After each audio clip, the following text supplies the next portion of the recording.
All right, I think we have critical mass and we are ready to get going. Thank you again for joining us for this webinar today. My name is Colin Rowan. I am the Director of Communication for Pecan Street. You're going to be hearing from two people today. I'm one of them. I'm going to do a quick introduction of the organization and really what set us down this path of investigating kind of energy use impacts from Austin's stay-at-home order. And then you're going to hear from Scott Hinson, who is Pecan Street's Chief Technology Officer. He is joining us today from Pecan Street's lab, which is where he works and what he runs. He's our chief engineer, and he has been the driving force behind the analyses that you're going to be seeing today. Clayton, if you wouldn't mind clicking ahead to the chat slide. As I mentioned, for those of you who joined earlier, we're going to be doing all of the Q&A through the chat function.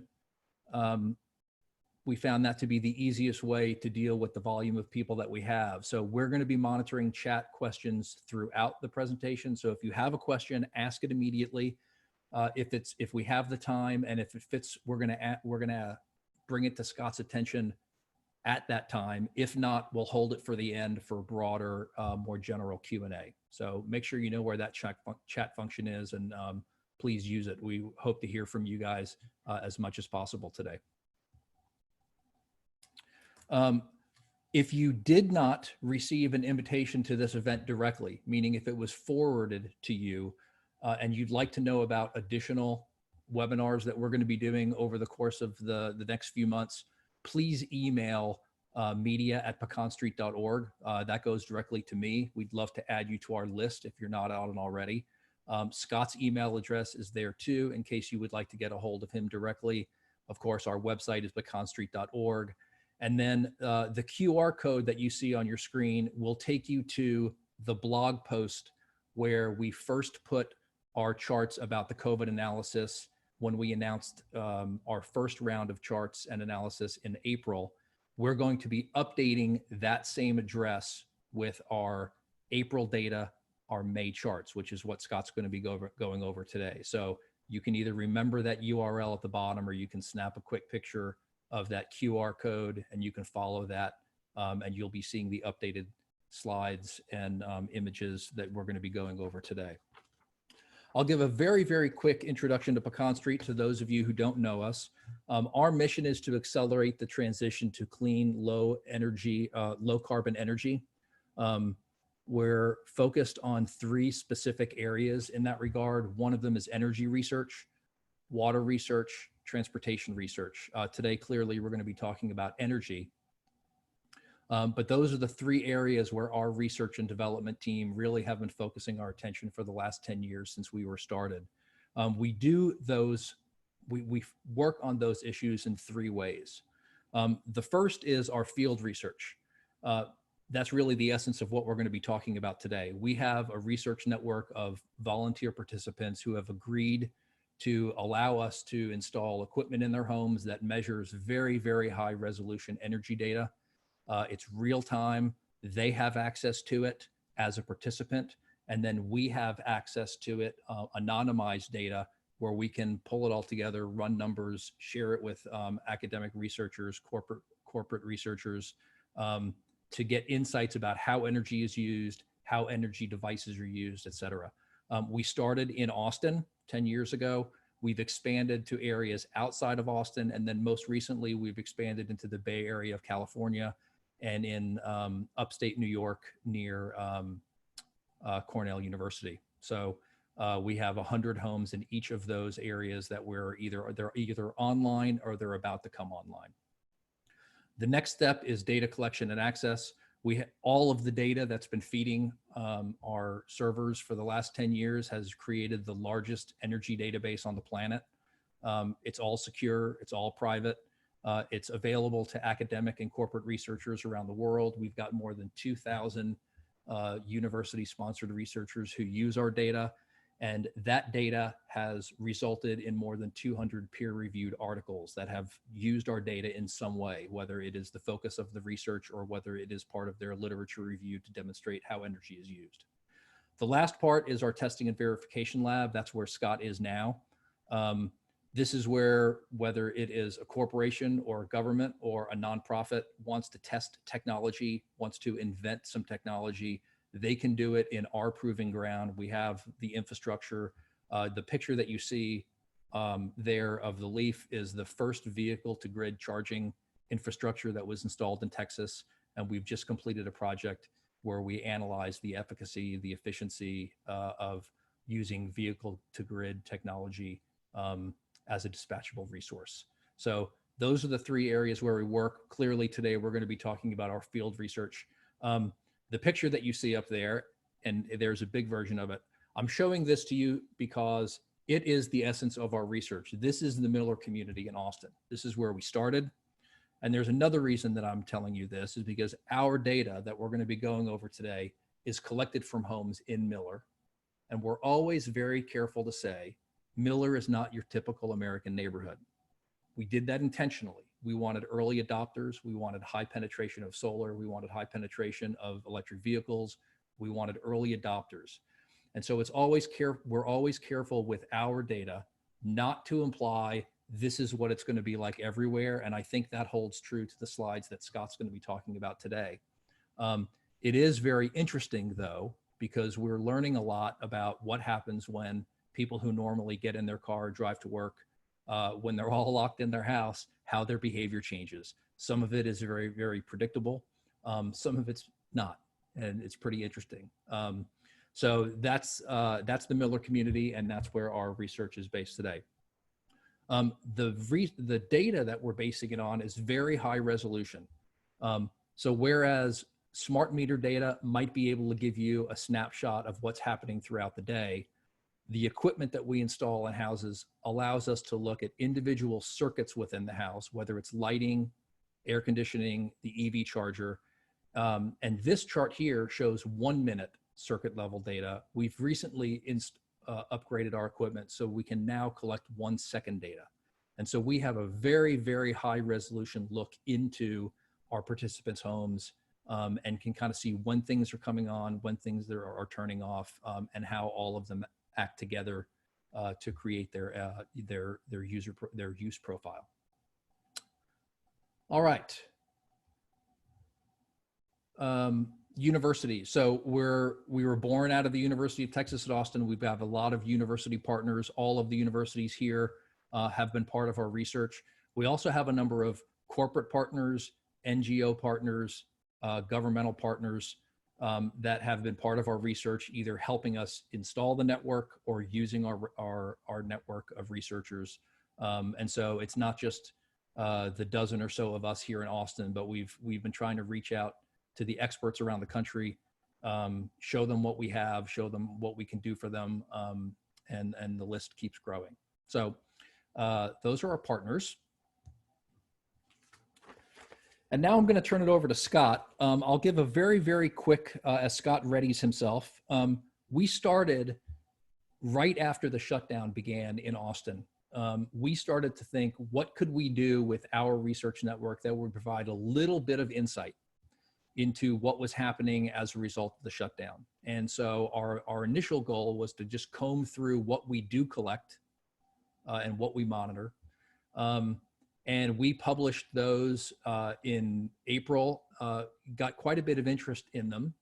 And what we're committed to is continuing that analysis over time to see partly if things change, how people respond, how people react. And so what you're going to see today is the second round of analysis that not only includes that first couple of weeks of the shelter-in-place order that happened in Austin, but now includes an entire month of April. And in total, the numbers that you're going to see today really are 62 days of all of March and all of April, and you can see how the trends move. So with that, I'm going to turn it over to Scott. And I think we are ready for you to start explaining yourself. Awesome. Awesome. Thank you so much, Colin. Thank you everyone for joining. I hope everyone is staying safe and healthy. As Colin mentioned, I am at the Pecan Street facility today. I am the only person at the Pecan Street facility today. I have the whole place to myself. It's a dangerous situation. Let's go to the first slide. As Colin mentioned, the moment the orders came down and we were asked to shelter in place, it was a flurry of phone calls and SQL queries, and we were just trying to figure out, all right, are we going to see that big of a difference right away? What is the impact going to be? Is it something, we all had a bunch of predictions. I wish we'd sort of recorded that conversation and or taken better notes on what we think is going to happen versus what was actually happening. I expect that a lot of them were right. I'm also starting to think that we might have missed on a few of them. So it's been interesting to sort of watch this unfold. One of the first things we talked about was if people are staying home, are they using more of the energy that they generate if they have solar? So we took a look at what is commonly known as the duck curve, right? So this is the total or the average grid profile for all of the participants, a bunch of which have solar. And when this graph goes negative, that means that the solar resources on those folks' homes are overproducing the amount of energy that they're using. So they've actually, instead of the house pulling energy off of the grid, the house is actually putting energy back onto the grid, right? And this happens all the time with solar systems, especially in a small enough neighborhood with a high enough density. You can see the whole neighborhood turn around and push power back to the grid. We see this in Miller all the time. So we took a look at it, and you'll look that if you'll see that the gray line is sort of the historical average. March is what's known as a shoulder month. It is a period of typically fairly high production, but air conditioning use isn't usually all that high. So you don't have a lot of usage on site. So you see the houses will, on average, push a lot of power back. As the catch with any of these sorts of analysis is, if you look at a short enough period of time, individual weather patterns start to impact it, right? So March was a little bit difficult to look at because we had the first 2 weeks of March, there was no shelter in place. We knew it was starting to get serious when things like South by Southwest was canceled, but we were constantly fighting the weather patterns. So for instance, March 15th through 22nd, there was actually some warmish days, but they tended to be cloudy, and there was no energy put back. That's a really different profile than what you typically see, but it's also impacted by the external weather factors, okay? One thing that did one thing that we noticed that really intrigued us was this extra usage that you see at night, especially when shelter in place was fully in place at the end of March. And you see that there's a lot of extra usage at night. We were wondering if that pattern was going to continue, and it turns out it did. If we could go to the next slide, yeah. So this is April. Now, we've averaged the whole month, since we've effectively been under the same conditions at this point. We get to average the whole month. So those week-to-week weather pattern variations can average out at that point.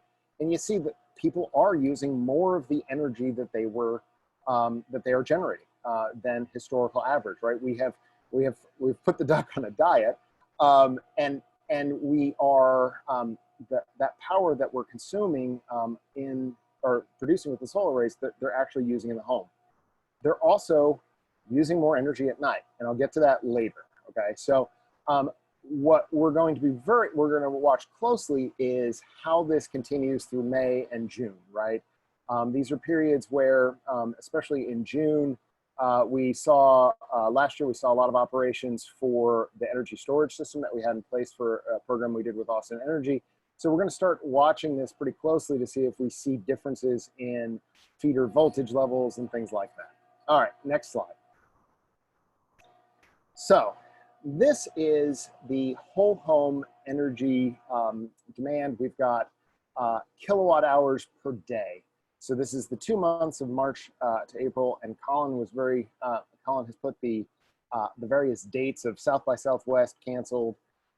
Austin ISD starts spring break early, only to never start school in person again, which is probably the right decision on their part. But it also means that we are all of a sudden at home. And if we look at this, it's kind of tough to tell what's happening, right? The weather patterns cause a lot of variation on day to day. And this is where the sub-circuit monitoring that we do comes in very handy, because we're not dependent on seeing what that whole line is doing and guessing what's happening underneath it. We can just go directly look at what's happening underneath that whole line. So if you ran a bunch of statistics on that line, you're looking at trends and standard deviations and things like that, you're kind of seeing that energy use is creeping up a bit, but you may or may not be sure if what's driving that is the weather.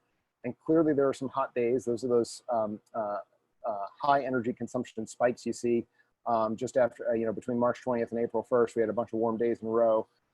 Just before April 10th, we had a pretty hot day. So that is part of it, but there's also some underlying extra use in the houses. All right, next slide. So the first thing we looked at in terms of the sub-circuit level, these are individual devices, is electric vehicle charging, okay? So we have quite a few homes that have level 2 chargers. These are the 240 volt chargers. So a Chevy Volt will charge at 3.3 or 6.6 kilowatts, depending on its generation. Leafs will charge at 6 kilowatts, things like that.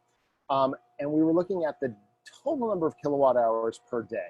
So again, we put the dates on there: South by Southwest canceled, AISD starts spring break early, and Austin issues a stay-at-home, work-safe order, okay? So to take the day-to-day variability out of this, we put a 5-day rolling average. So we average 5 days, and you can see that vehicle charging plummets. The lowest individual day, electric vehicle charging was down over 80% from the historical average.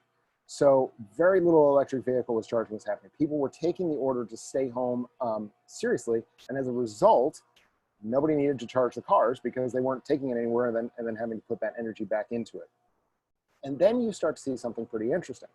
You start to see that energy going into those cars, it starts to creep back up some. And when I first saw that, I was like, okay, people are not necessarily taking the stay-at-home orders as seriously. And they're starting to go places again.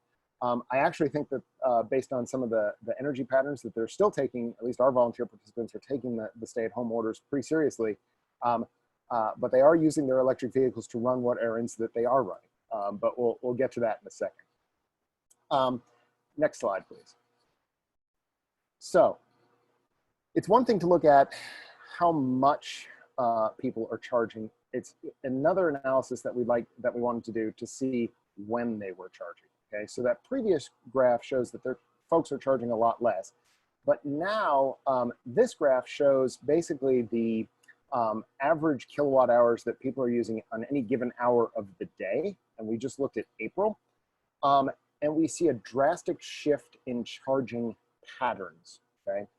Historically, people have charged their vehicles in afternoon and then, frankly, a lot at night.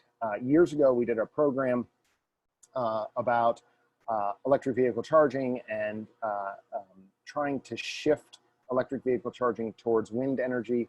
But honestly, a lot of folks were already kind of doing that.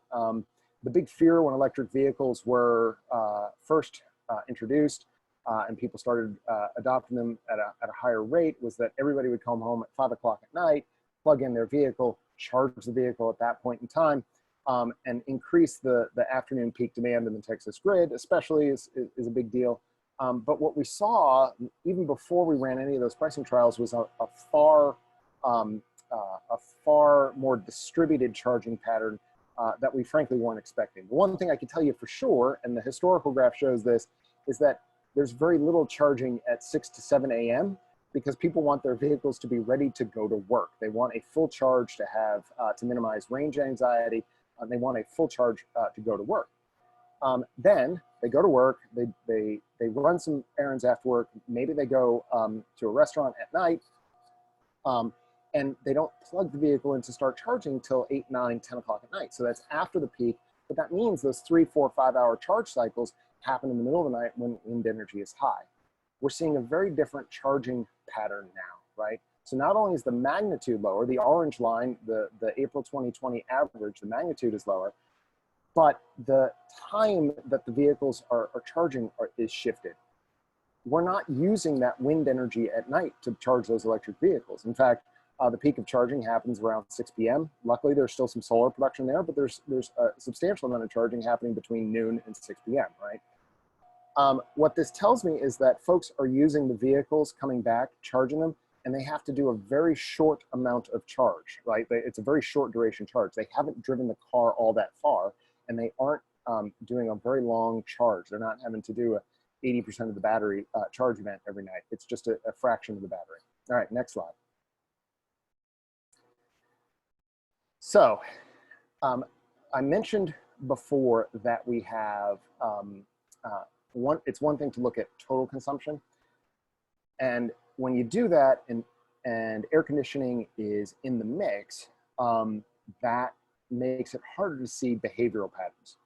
So what we did is we took all of the data from all of these homes that we analyzed for the Austin area, and we pulled out HVAC and electric vehicle charging. We subtracted those numbers from the total home use of the day. So now we're looking at the electricity usage for everything else: lights, appliances, computers, entertainment devices, streaming, televisions, all the sort of accessory stuff that you use during the day when you are stuck at home. And you can see that humans in general they follow a pattern, right? Like we are creatures of habit. The March 2017 to 2019 average looked an awful lot like March 1st through 14th of 2020. So before things started changing on us in terms of what the local authorities were asking us to do to stay home and stay safe, has been the same. It's really not all that different from the April 2017 to 2019 average. This is a general pattern that is fairly consistent. Roughly 5:30, 6 a.m., the houses start to come alive. People need to get their kids to school. My eldest has to be at the bus stop by 6:42 a.m. And so you see these houses come alive very rapidly. And then the folks that are going to leave the house to go to work for the day leave. And then energy consumption throughout the day is really consistent. It starts to pick back up when kids start to come home from school, 3 p.m. And then it continues picking up until there's sort of a peak of when folks are home and doing stuff in the house about 9 p.m. Next slide. Let's see how this changed. All right. So this is just March. So remember, in March, we had a period that was sort of life as usual. And then Austin canceled South by Southwest. We had, and then we had the full shelter in place order. As you can see, people started behaving differently in the homes, right? You're not going to get this behavioral change from the whole home data. First thing I noticed was that obviously we're home more in the middle of the day and we're using more stuff, especially at the end of March. That has really peaked, right? Next thing I noticed is that we're getting up a little bit later, okay? Guilty. During this period, I'm certainly guilty of sleeping in because I didn't have to get the kid to the bus stop at 6:42 a.m. I didn't have to make sure that 4 people were fed by 6:30 to get the kid to the bus stop by 6:45 a.m. And so if I could sleep in until 7:30, I was doing it. The houses came alive later and they started to turn on slower. And then conversely, they just kept using more stuff. So as people are going about their day, they're turning stuff on and they're using it and they aren't necessarily shutting it off. Again, guilty. If you go around my house at any given point in time, all the lights are on. Apparently children's fingers can turn lights on, but not all. And then we're staying up later at night, right? So And again, the Netflixes of the world have released data that says, yeah, well, people are, watching more and more shows and they're watching them later at night. Well, you clearly see that these houses aren't shutting off until later and later in the night. All right, next slide. Well, we're still doing it in April, okay? We have maintained the pattern of using a whole bunch more stuff. Interestingly, though, we're starting to get back to our normal get up and go pattern. The folks that are having to work from home are starting to get back to, and I'll admit, I'm doing this as well. I'm not getting up at the 5:30 I was before to get the kid, but I am getting up at 6:15, right? And we're starting to see those houses come alive much closer to a normal time. But that energy usage pattern throughout the day is doing the same thing it was, in fact, even a little bit more, right? So this is contributing to that duck curve change that I showed earlier to a great extent, right? A large portion of this has to do with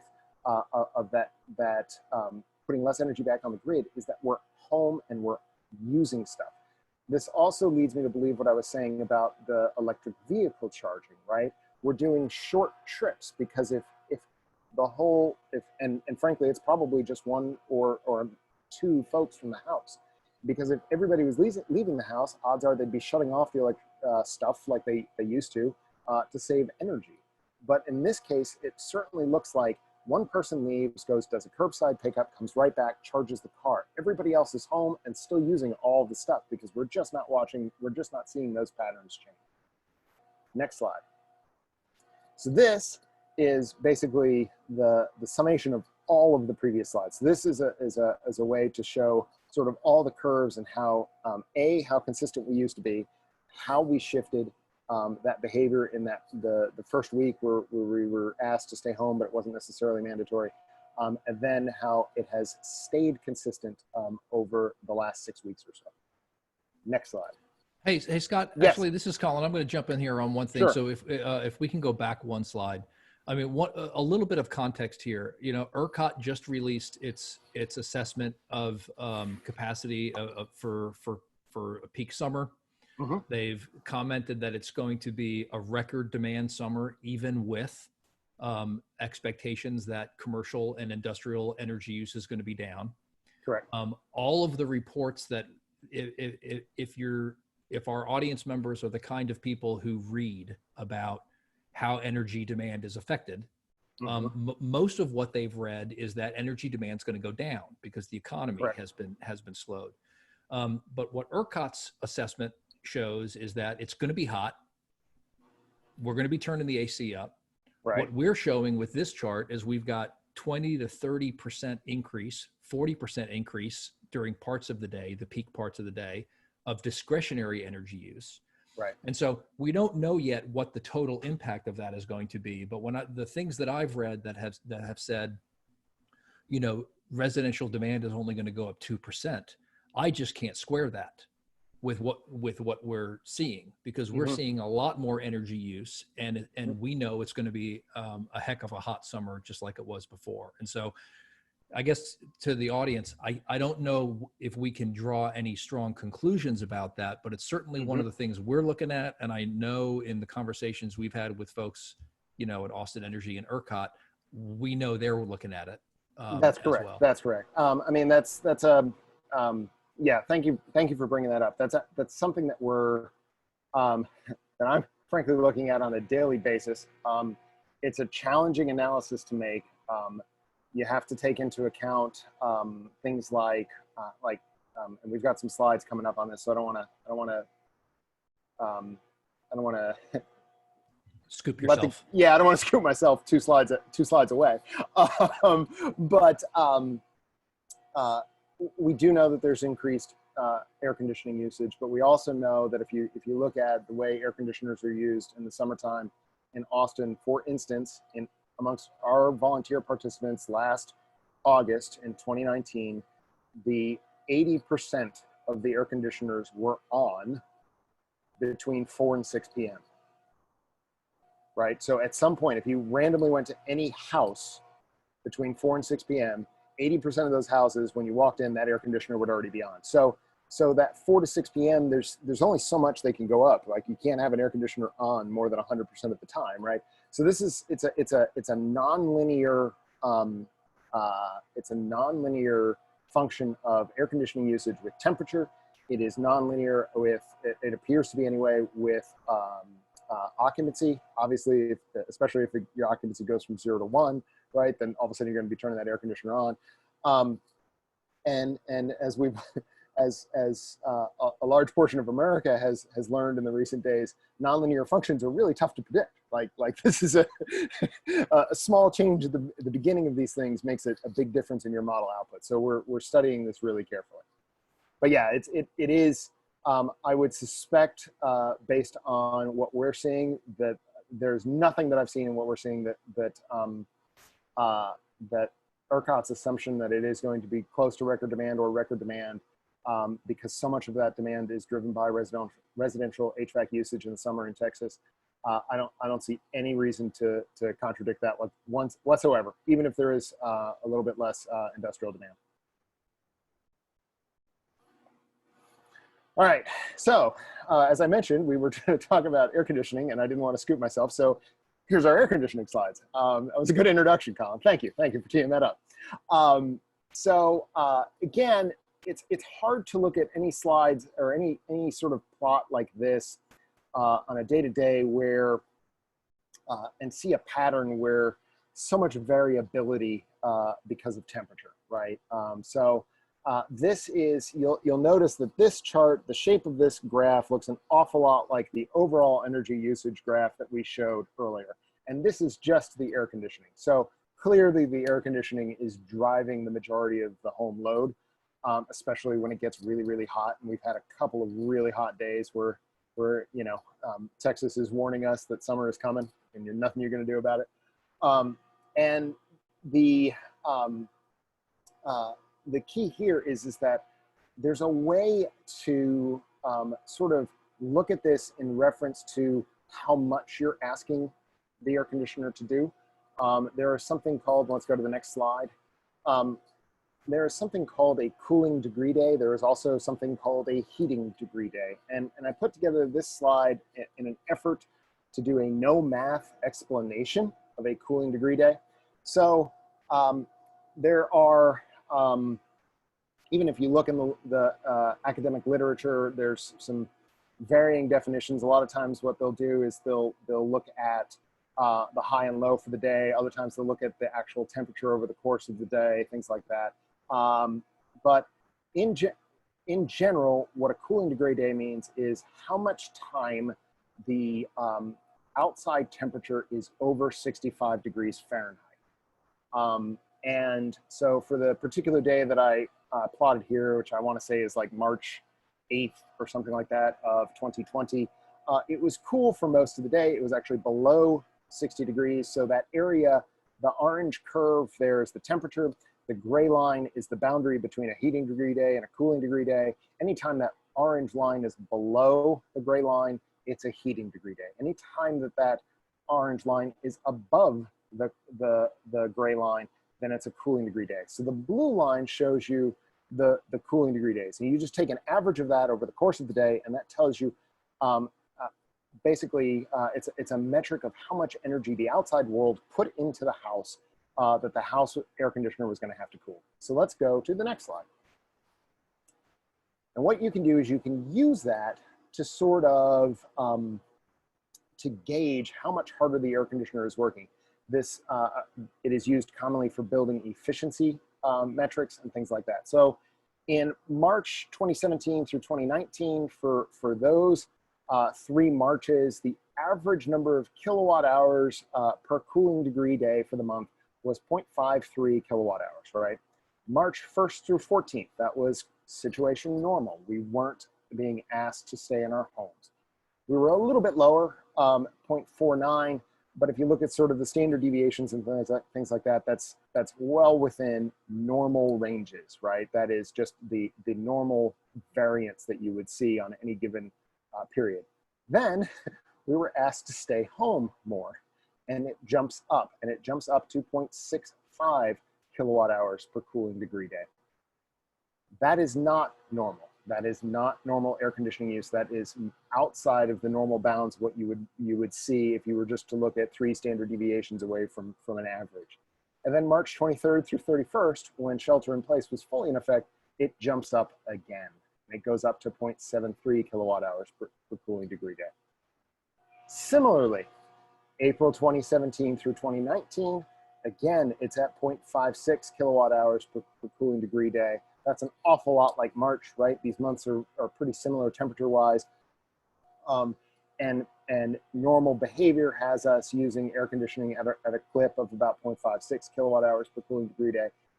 But April 2020, for the entire month, this is a much longer period. We can't attribute this to just a short average and external weather factors. This is the entire month, is back up to the right around the same number as the late March, right? We're still sheltering in place. And what this tells me is that we are asking our air conditioners to make the inside of our homes comfortable because we're there and we're noticing it at times when we normally wouldn't be there. And there's more folks in the home.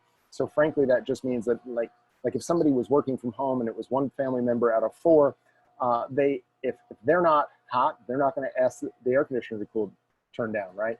But if there's 4 people at home, you've got 4 times the chances that somebody's like, I want it a little cooler in here, right? So this certainly seems to me to be a behavioral driven increase in air conditioning usage. Now, how well this translates to the summertime, I don't know yet. I'm still working on that.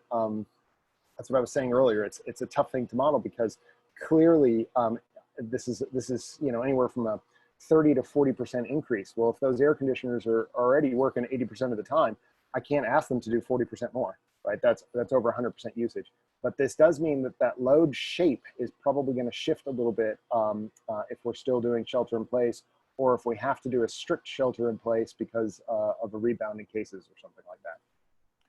Scott, I'm going to add sure. I'm going to add a quick little, for I know there are scientists and engineers on the call, so please don't roll your eyes too strongly at me. But I'll get ready then.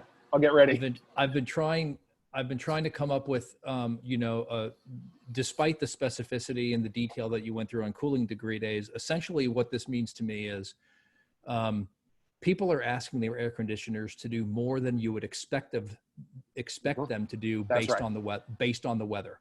Correct. And 30% or 40% more. Right. And so your point is well taken that we can't, if air conditioners are used 80% during peak in Texas summers, I know that can't double, but it can go up to 95%. Right. And I think that's where we start to, where resource managers start to worry about what the impact of all of this is going to be. Mm-hmm. So whether or not, again, it's one of those things where that, as I said, that modeling effort is substantially difficult. Like it's really hard. I haven't had to open a math book in quite some times, and I've had to hit it pretty hard recently just to make sure that I'm doing this stuff correctly.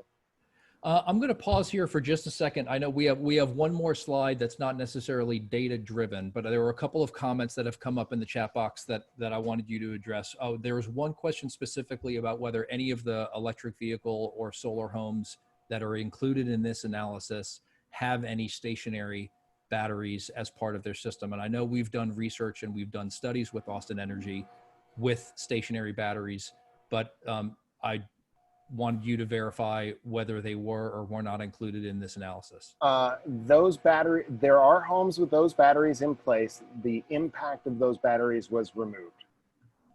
Okay. All right.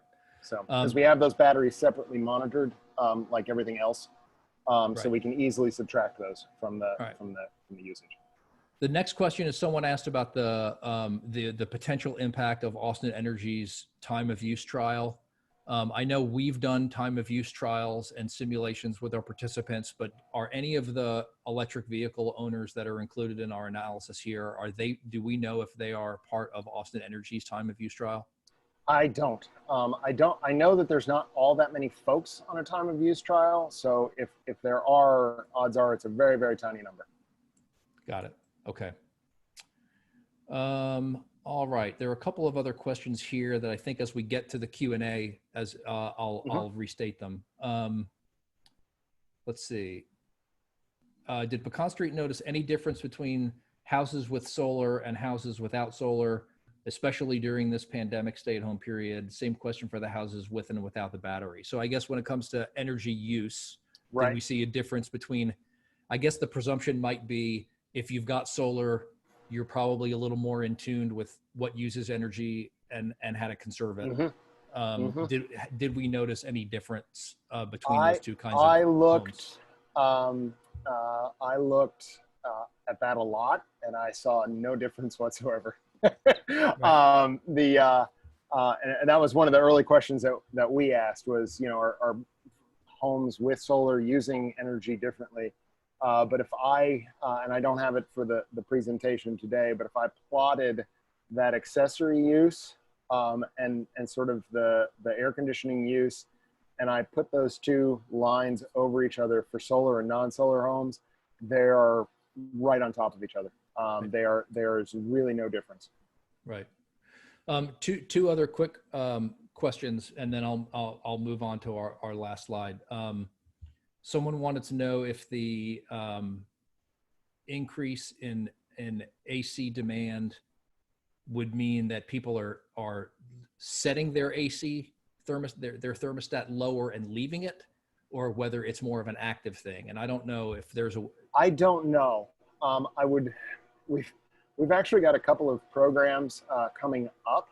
One in particular that once that program is in place, we would have the instrumentation in the field to know that, but that instrumentation is not in the field right now. And since it requires going into folks' homes, the rollout of that, it wasn't scheduled for another 6 to 8 months anyway, so it may or may not be delayed. We're still sort of looking at it. So we don't know. I wish I could tell. That has been a question of my mind as well. All right. Last question kind of segues into the chart that I'm going to show. Someone wanted to know if we know what people are doing to prepare for their rise in electric bills. Excellent question. Excellent question. Excellent question. It's a really good question, and we have been looking at total kilowatt hours used over this period of time, and what we've been trying to do is to decipher whether the increased energy use is going to kick how many people into a higher tier of energy use. For those of you living in Austin, you would know that Austin Energy has kind of put a cap on that to protect primarily low and middle income families, but really everyone who the increased use of energy would kick them into their highest tier of cost for it's essentially the third tranche of 500 megawatt hours. And they've capped that. So now essentially everything above 500 megawatt hours is capped at the second tier. But it's a very, very, very good question. We have done some research with our participants where we've asked them, have you noticed, do you think you've used more energy? I don't think we've gotten a full cycle yet, so we don't have confirmation that their energy bill was X number of higher. But we are going to continue to look at that with some follow-up human research rather than just looking at their data. We're going to be talking to our participants. We do a lot of surveys with them, and we're doing an analysis of that entire survey. But I wanted to share one that I think is kind of funny. We asked them if there were any technologies that they've purchased to kind of make this sheltering in place easier. And some of these are not surprising at all. I know I've bought home office equipment, entertainment, like whether it's an Xbox or Netflix. Some of them have bought energy technology. The one that I thought was most interesting, and this really gives you an insight into our research participants, and it might be reflective of the group that's on the webinar today. Clayton, if you couldn't go ahead and do that last click. Our participants consider wine and spirits to be a coping technology. And I don't know, that just kind of made me feel happy that it's not just a coping mechanism, but it's a technology that has made our lives easier. So now, is that a write-in choice for them? Yeah, Is that a all of right it. end choice? It was Okay. all right. Yeah, we bundled a few together, and so the real reason I pointed this out is for those of the people on the webinar that are more involved in the social science part of energy use. We are going to our participants to ask them questions about their perceptions, their behavior, what they think of this, and it's also a time for me to restate that the people that are in this neighborhood aren't your typical American households. It's upper middle class. The majority of them are owned homes. There are, even though the economic situation right now is putting a strain on everyone of every income bracket, most of the families in the Miller community are not the kind that are going to have to decide whether to pay an energy bill or a prescription bill. And so we're very interested, and we've been interested in this for a while, in trying to figure out how to get more of our instrumentation into other kinds of homes, so that we can have a better understanding of how low and moderate income homes are impacted by energy use, how they're impacted by energy efficiency measures, and how they're impacted by behavioral triggers that we could provide to them to say, hey, tomorrow's going to be really hot. It would be a good time for you to conserve. So stay tuned on that, and we will be providing more information as we have it. All right, I'm going to ask a couple of final questions here. What happens to the power consumption demand if you remove EV totals in the before and after? And so I guess it's just overall, how much of a contributor is EVs to that total demand? We'll have to pull that. I think we have those curves. I don't know if we don't have them for this slideshow, but we can certainly pull that. The fact that those EVs weren't charging at night, I would obviously expect less energy use at night. And then they would still be contributing. They looked like they were almost contributing about as much as they used to be to that middle of the day curve. So I don't think you'd see much of a difference during the day. I think the biggest difference you'd see is at night. All right. There's a question here, and I'll answer it first from the non-science side, and then I'll give it to you. What's the one special lesson we've learned during this pandemic when it comes to energy? I'll state from the non-engineering side. At least in this neighborhood, people complied with stay-at-home orders. You know, we as a country and folks who have been working in the energy space have been wondering, you know, whether people would adapt and change based on some kind of existential threat.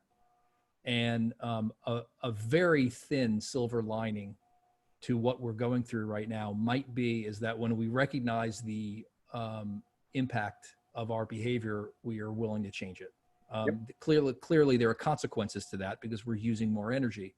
The second thing is that renewable energy resources, distributed energy, storage, energy efficiency, they are very, very helpful in flattening afternoon peak, which is exactly where we've been seeing the increased demand. And ERCOT's report this week echoed that same demand response, energy efficiency, renewable energy resources. All of these things that are coming online in places like Texas are really poised to be a much stronger grid stabilizer than I think people would have imagined. We knew they were low emission. We knew they were low emission. We knew they were good for the environment, but they're actually good for the grid too. Mm-hmm. So yeah, I would actually say that, you know, one of my takeaways is that the behavior changed very quickly, like days. Like, I mean, those energy curves, if I look at the day before the shelter in place versus the day after the shelter in place, that was a drastic behavioral change, and it happened quickly, and it seems to, at least so far, be holding, right? The other takeaway is knowing what we know as an organization about the flexibility of distributed systems. energy storage systems, smart inverters with their, volt, VAR, sort of reactive power compensation, those kinds of things. The feature sets that have been built in for those smart devices, none of those feature sets have been invalidated by any of the behavioral changes. And in fact, you could actually make a case, you could probably make a pretty powerful case that you'd make more use of those feature sets based on the changes that we have, right? So now this is a case where we have this technology in place. That every inverter you buy for a solar system is a smart inverter now. And whether or not the local utility has communications, or an aggregator has communications to that to make use of those smart inverter functions is the question, right? But those functions are there and useful, and they may actually become more useful if stuff like this happens. Right. There are two questions that one we have a Pecan Street participant who's not in Miller. And she wanted to know if we've done any analysis between this set of participants and Pecan Street participants in other parts, and we haven't done that yet. But we haven't done that yet. It's on our plate. Yep. And then a similar question is if we've been able to compare what we've seen versus what a broader area like an ERCOT service region would have seen. So that one's tough, right? A lot of times we can't get that data until a long time later. And so that is also sort of on our radar. I don't know if I want to call it, put it on our roadmap. It's not something that we are definitely going to do, but if there's an opportunity to do that, we're going to take a look at it. So okay. I see one question about sort of commercial buildings on the chat. That I'd like to talk about. There's a lot of people have been talking about this. For commercial buildings, it's actually quite tough to shut them down in their entirety. A lot of times that equipment is designed so that once it's turned on, it's run for years. And if you shut it down, you can break it. And so in some ways you are seeing a reduction in commercial demand, but a lot of times those large commercial buildings, you can't shut them off completely. And I wish you could for the energy savings, but the embedded energy and all that device, if you'd have to replace it or do heavy rework on it, would be pretty substantial. Right. All right. We have a few more minutes, and so we're going to stay on for additional questions. But Clayton, if you could click to the contact page, because I just want to make one more plug for contact information. So. Before people start to fall off, if you want to make sure that you're included in any additional outreach about this topic or other webinars, please email me, media@Pecan Street. If you want to get a hold of Scott, his email's there. This QR code will take you to a blog post that we posted in April that was about our March analysis. We're going to be adding these slides and some commentary to that blog post. So it's going to be kind of an updated singular blog post that will start in April, and then it will go down to March. So you can either remember that URL at the bottom, or you can take a picture of that QR code and it'll take you to the same place. So this is a good question just about our research network in general, Scott. Someone asked what percentage of our participants are in the Miller neighborhood? Net. I think latest numbers at this point are probably 35%, 40%. Right. And we started that network in 2009, 10. And we have a little bit of attrition. People move, They move in, they move out. Of course, the solar systems stay there longer, but we've also had a little bit of attrition with electric vehicles. And so whenever we see an electric vehicle driving around Miller, we want to make sure that those people are in our network, because they're it's like, so if there are any Miller residents here listening right now, and your neighbor has this stuff and is not a participant, you should have them contact us. Right. And we are always looking for additional places to install them. There is a cost factor there. So in Austin, of course, it's easier for us to outfit a home than it is, for someone in Tulsa, because it takes a licensed electrician. But if anyone whether it's a neighborhood group or any other kind of organization here in Austin that's interested in that kind of thing, please reach out to us and let us know. We're the more the merrier. We're also looking at finding homes that don't necessarily fit the same kind of profile as Miller. So for example, there's one one participant that we have in far West Austin who has a house that was built in the 80s, and he's got a pool, and he's got different things that make up a different kind of house than in Miller, which is a much more, master plan community. And so we are looking for variety so that we can say things more broadly about what we're seeing. All right, I'm going to scroll through the last couple of, someone asked, is it Miller or Mueller? It's potato. It really does depend on who you ask. It's spelled. I'm not touching this. I'm not touching this one. I'm not getting involved. It's spelled Mueller, Mueller. And some people who live there will fight you over how to say it. I'm not. Either one is defendable. So speak it proudly and loudly, however you want to say it. But it's the site of the old Austin airport. So if you flew into Austin before 1999, you landed on one of those front yards. And it was redeveloped as a big master plan community with retail and office space and a hospital. And it was a very interesting experiment. And we wanted to be there partly because of the kinds of people that moved in there. They're early adopters, eager to try new things. And we wanted to tap into that. All right.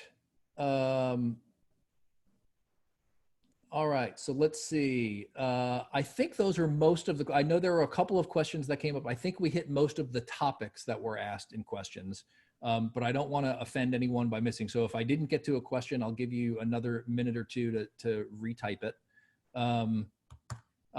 Someone asked, are we finding that the residents are interacting with their energy information more?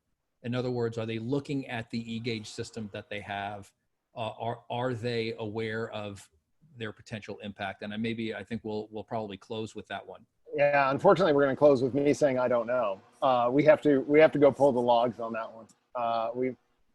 We've got some portals for them to look at and things like that, and we have general usage information. So I'll have to go check to see. But that's I will say there's concentrating on the energy itself. Well, I will say that we have a competitive bunch, and since we've been sending them a survey now I suspect they will, and so we will keep an eye on that. But that's an interesting social science tidbit there. Correct. Is if you let people know that there's an issue, they will pay attention, and so we will definitely see if they start to use their e-gauge systems more. All right. Well, we're right at 2:00. We are going to be posting a video of this webinar on our YouTube channel. It'll be included as part of Scott's blog series. So if you've got that QR code, you will be able to click on it and find this webinar. I'll say thank you to Scott. I'll say thank you to Josie and Clayton. Thank you to Josie and Clayton, who have been running the behind the scenes technology here. We're going to sign off now. Thank you guys for joining us, and stay tuned for more webinars like this in the future. Thank you very much. Thank you, everyone.